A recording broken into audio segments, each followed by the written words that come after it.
চলতি বছরের 20 ফেব্রুয়ারি পর্যটকবাহী ছাদখোলা বাস চালুর জন্য সংশ্লিষ্ট পর্যটন ব্যবসায়ী ও পরিবহন সমিতিগুলোকে অনুরোধ করেন জেলা প্রশাসক শাহ মুজাহিদউদ্দিন। উদ্দেশ্য ছিল বান্দরবানের ঝিমিয়ে পড়া পর্যটন শিল্পকে জাগিয়ে তোলা। সেই লক্ষ্যে বান্দরবানের বিভিন্ন পর্যটন স্পটে চলাচলের জন্য ছাদখোলা বাস চালু করেন পর্যটন উদ্যোক্তা কাজল কান্তি দাস। এই ছাদখোলা বাসের মাধ্যমে অল্প খরচে পর্যটকরা চিম্বুক, নীলগিরি, নীলাচল ও মেঘলার মতো দর্শনীয় স্থানে স্বচ্ছন্দে ভ্রমণ করতে পারবেন।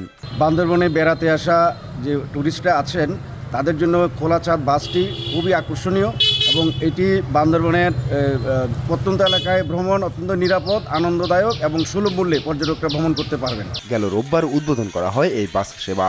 বাসটিতে একসঙ্গে 30 জন বসার সুযোগ রয়েছে।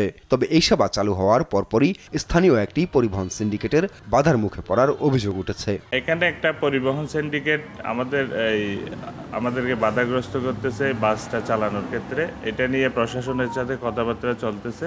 প্রশাসন যেটা সুষ্ঠু সমাধান দেয় আমরা এটা মেনে নেব। জেলা প্রশাসক অনুমতিক্রমে আমরা টুরিস্ট বাস চালু করানোর সিদ্ধান্ত নিয়েছি।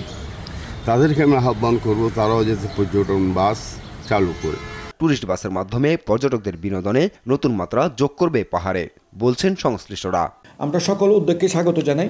এই উদ্যোগটাকেও আমরা স্বাগত জানাচ্ছি। আমি মনে করি যে এই ছাদখোলা বাসে পর্যটকরা বিভিন্ন জায়গায় ঘুরে দেখতে পাবে এবং ওনারা বিভিন্ন জায়গায় যাওয়াতে আকৃষ্ট হবে। প্রশাসন থেকেও খুবই ধরনের সহযোগিতা আমরা পাচ্ছি।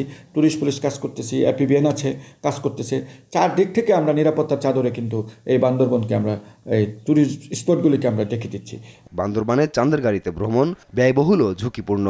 পর্যটকদের মুক্ত পরিবেশে চলাচল সহজ করতে পরিবহন সিন্ডিকেট মুক্ত ও অতিরিক্ত ভাড়া কমানোর দাবি স্থানীয়দের। নিউজ ডেস্ক, দেশ টিভি।